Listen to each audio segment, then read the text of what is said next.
With national spirits lifted, FDR, who'd already won an unprecedented third term, began campaigning for yet a fourth.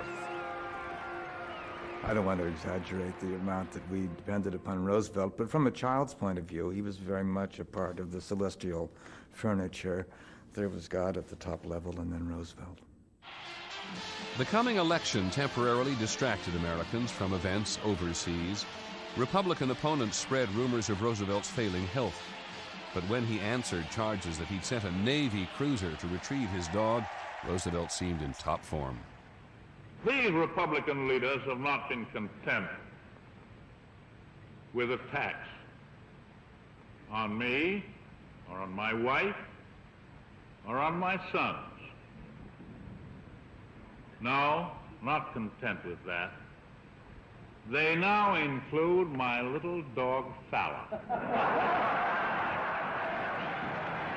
People in the know, of course, knew how sick he was, and I suppose anybody with eyes could have seen in the last campaign that this was a very unhealthy man. But Roosevelt had broken so many laws, in a way, already of limits, of human limits, that the idea that he would actually die was fairly shocking. The shock came on April the 12th, 1945, while Roosevelt was posing for this portrait at his retreat in Warm Springs, Georgia. It was a real sad day. I've seen guys, men just break down in tears right at the machine when the news came in the plant that he had died.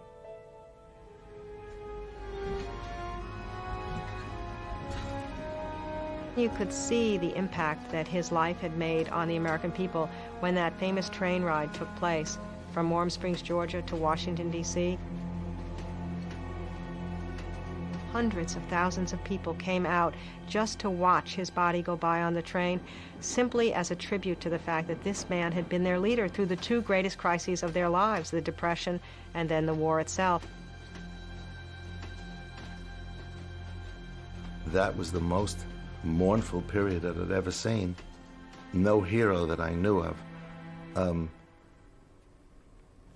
in America, I think, touched Americans so much. I mean, I saw my mother crying, my father was weeping. It was a tragedy for everybody.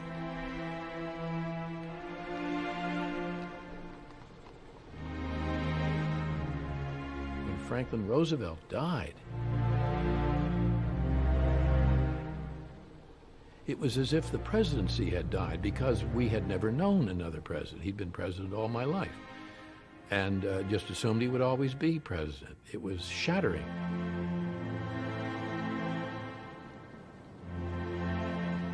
Of course, I was very sorry when he died, but I didn't burst into tears.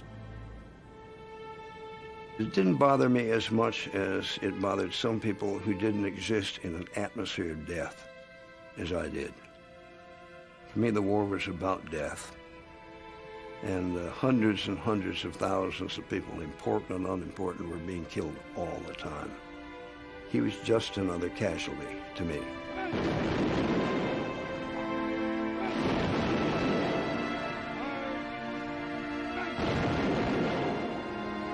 The weighty burdens and responsibilities of the presidency fell to Harry Truman, who had been vice president for only 82 days. To stunned and confused Americans who thought of